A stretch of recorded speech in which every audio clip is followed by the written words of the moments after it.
Hello guys, you're watching XANXAI TV. Ang gagawin natin ngayon guys ay mag-upgrade po tayo ng solar light from Lazada.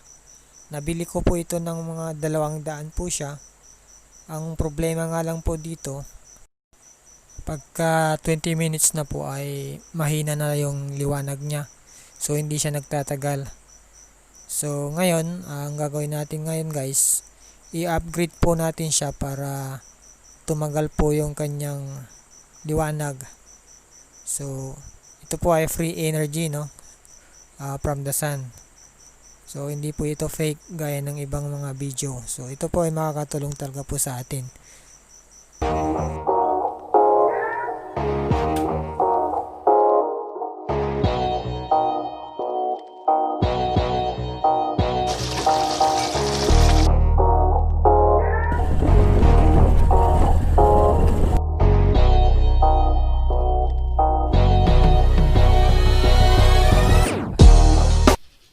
Welcome back to my channel guys, XANXAI TV.